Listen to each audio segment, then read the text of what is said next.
وكفى وسلام على عباده الذين اصطفى أما بعد فقد قال الله تبارك وتعالى في القرآن المجيد والفرقان الحميد فأعوذ بالله من الشيطان الرجيم بسم الله الرحمن الرحيم لولا ينهاهم الربانيون والأحبار عن قولهم الإثم وأكلهم السحت لبئس ما كانوا يصنعون.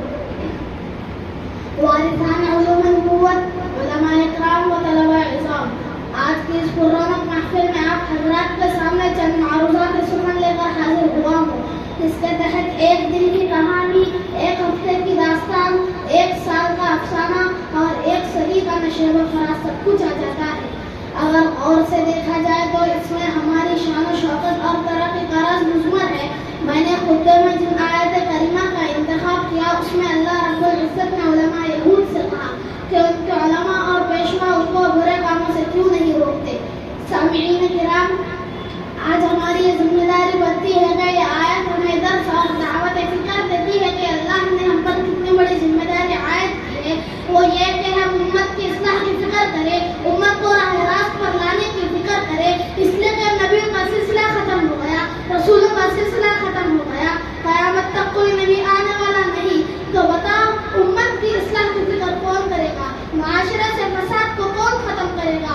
وہ کون سے ایسے زہریلے جراثیم ہیں جو ہمارے ماحول میں موجود نہیں؟ بددینی ہمارے اندر پھل پھول رہی ہے، بے حیائی ہمارے نوجوانوں کے اندر پروان چڑھ رہی ہے، اور شراب ہماری گھٹی میں ہے.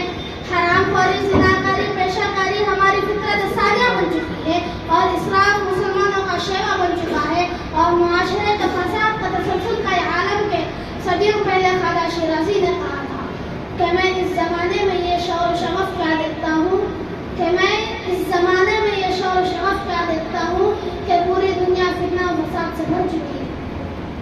گرامی قدر سامعین، مسلم معاشرے کا عروج زوال کا دستور بھی بہت عجیب ہے. ہر سمت، ہر تاریخی رات کے بعد نور آتا ہے، ہر فضا کا ستم بہنے کے بعد بہار کی دولت سے مالا مال ہوتے ہیں. لیکن لا حسرتا، جب سے ہمیں خزاں لگی بہار چکنا نصیب نہ ہوا، جب سے ہمارا دریا اترا چڑھنے کا نام نہیں لیا، ملت اسلامیہ سسک رہی ہے، تڑپ رہی ہے، رو رہی ہے. کوئی ان کی دستگیری کرنے والا نہیں، کوئی ان کی رہنمائی کرنے والا نہیں. ملت اسلامیہ کے پاسبانوں، غفلت کے پردے کو چاک کرو، اپنے قابل صلاحیتوں کو پیدا کرو، اپنے اندر خواجہ